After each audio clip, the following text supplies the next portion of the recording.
What's poppin', y'all? Welcome back to another YouTube video, and today I have recently finished Dreamzzz. I watched the first 12 episodes and then stopped. For whatever reason, I don't know. I must have forgot about it, but I recently saw that there was all of the episodes on YouTube.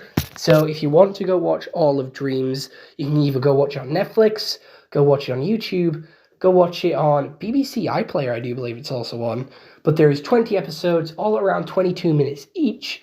So again, it will take you a while to watch it, a lot longer than a couple of other series that I've looked at on the channel recently. But you can bash it out in a day if you have a full day, or maybe a couple of days if you wanted to. But as we're waiting for Season 2 of LEGO Ninjago Dragons Rising, I thought I'd go back to this and take a look at it, because there is a lot of Easter eggs throughout this entire series, and it's a nice little Vincent Tong voice actor fill until we see Kai again.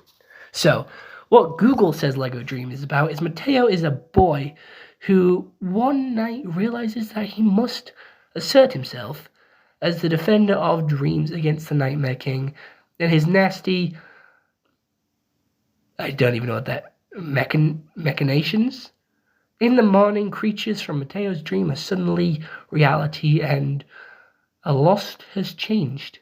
A lot has changed. There we go. Sorry, I can't read. Sorry, but I read it now. That's what Google says. Google is always wrong. Never believe what you read in Google. So listen to me. Listen to another voice on the internet. So how this series actually starts is Mateo is a quiet young boy who likes to draw. He draws in class. He draws comic books.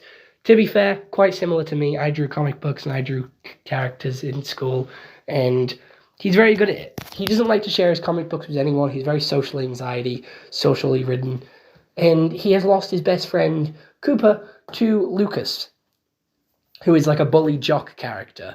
And his sister, Izzy, is an anime lover, and she Naruto runs everywhere. She's like the weird kid in every class. And they go into this dream realm, and they have the same dream. And they see Cooper get locked in a cage. They go to school the next day, and Cooper's not there. So when they dream again that night, they go and save Cooper, who's locked in the cage, and their science teacher discovers them.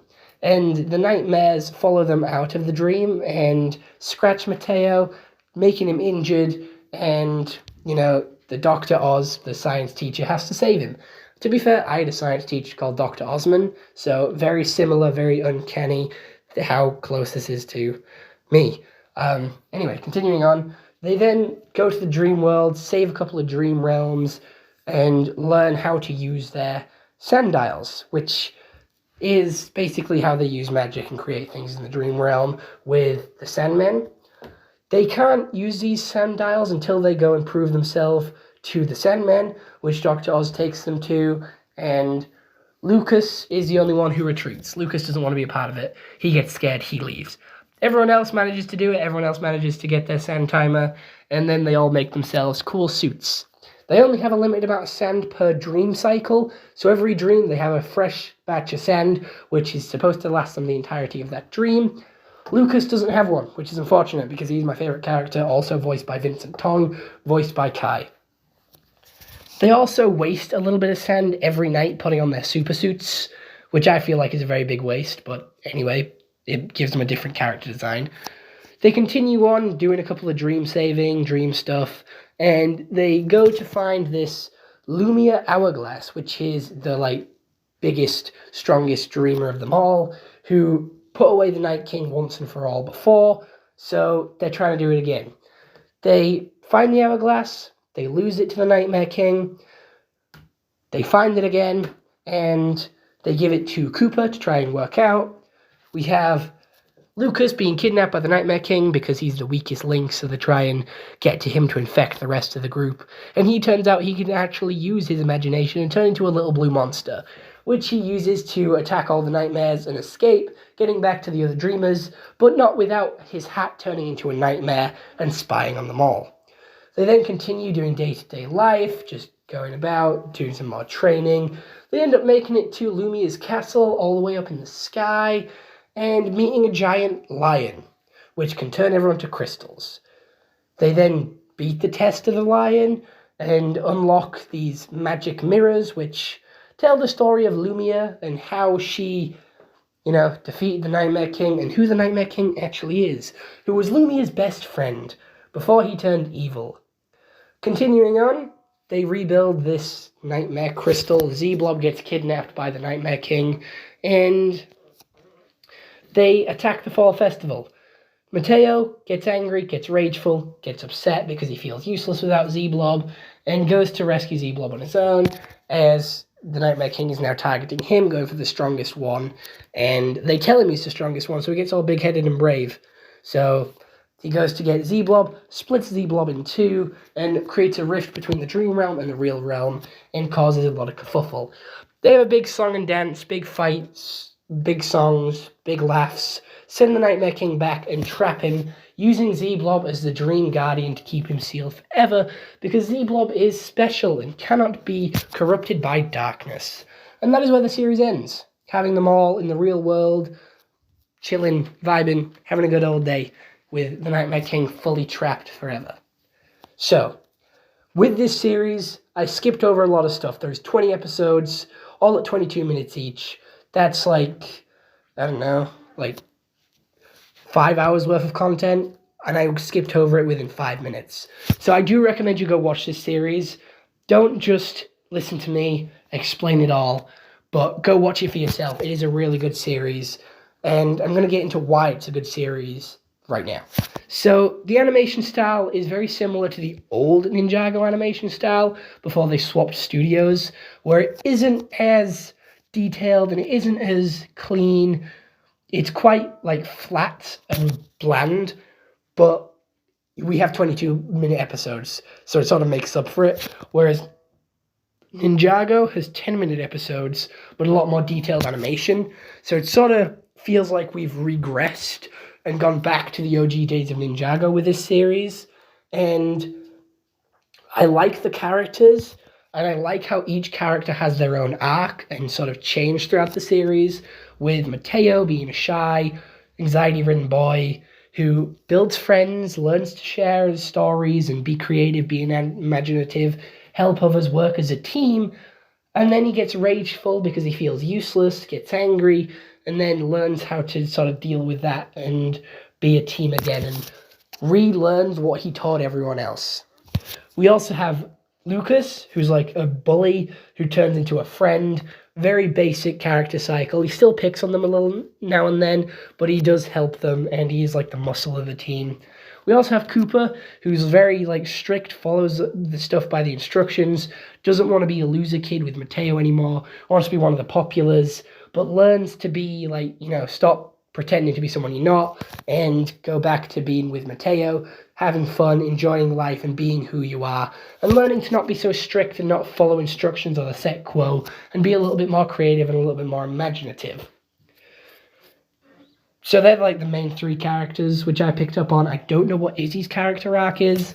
I don't really feel like she had one, and neither did, I forgot what the other girl's name is, but there's this another girl she was like the lone wolf, didn't want to talk to anyone, she lost her parents, she was like the Batman brooding type, but she learned to open up and like be a part of the team and talk to them and chill and vibe with everyone. But, pretty basic stuff. There was a couple of plot twists which did get me.